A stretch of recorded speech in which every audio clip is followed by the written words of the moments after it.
Hello everyone, welcome back to my channel. Today I am doing something crazy but super important for all of us both student. That is 5-hour study challenge. तो इसमें मैं entire science syllabus complete करने वाला हूँ for my upcoming pre-board. तो अगले 5 घंटे के लिए मैं और मेरा बुक दोनों एक साथ रहेंगे with no distraction, full focus and with a smart revision.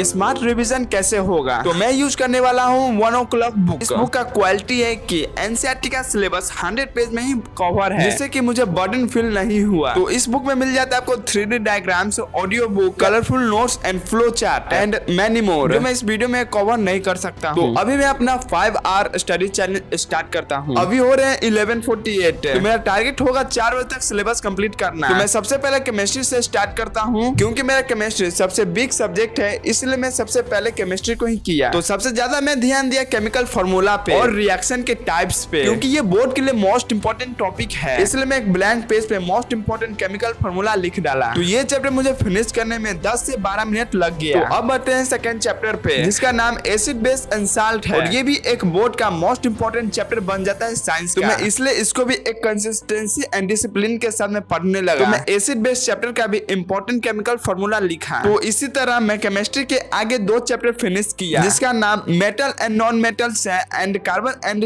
Compound है। तो मुझे केमिस्ट्री को फिनिश करने में 1.5 आवर लग गया, जो कि मेरा सुपर प्रोडक्टिव था without any distraction.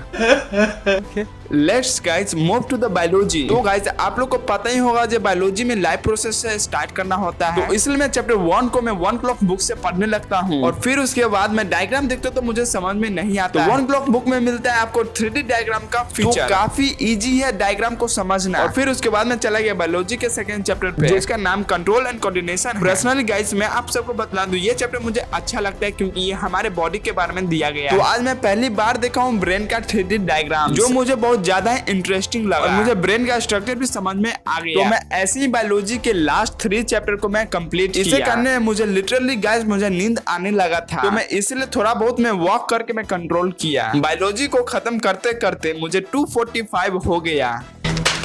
And next slot, I am starting with my physics, starting with light chapter. Light chapter में guys मुझे red diagram देख के मुझे तो नींद ही आने लगा। तभी भी मैं red diagram को प्रैक्टिस किया, वो भी एक डायग्राम को ड्रॉ करके। ऐसे ही करके गाइस फर्स्ट टाइम में 5 घंटा पढ़ा और अपना चैलेंज को खत्म किया। ये सब पॉसिबल हुआ है गाइस 1 o'clock बुक से। तो मुझे पता ही नहीं चला जब मैं 5 घंटे भी पढ़ लिया, क्योंकि ये बुक बना ही है शॉर्ट रिविजन पर्पस के लिए। इसमें आपको मिल जाता है interesting 3D diagrams, audio book, flow chart and colourful notes. अगर आप चाहेंगे तो आप अपना पूरा सिलेबस साइंस का एक दिन में भी कंप्लीट कर सकते हैं 1 o'clock बुक से।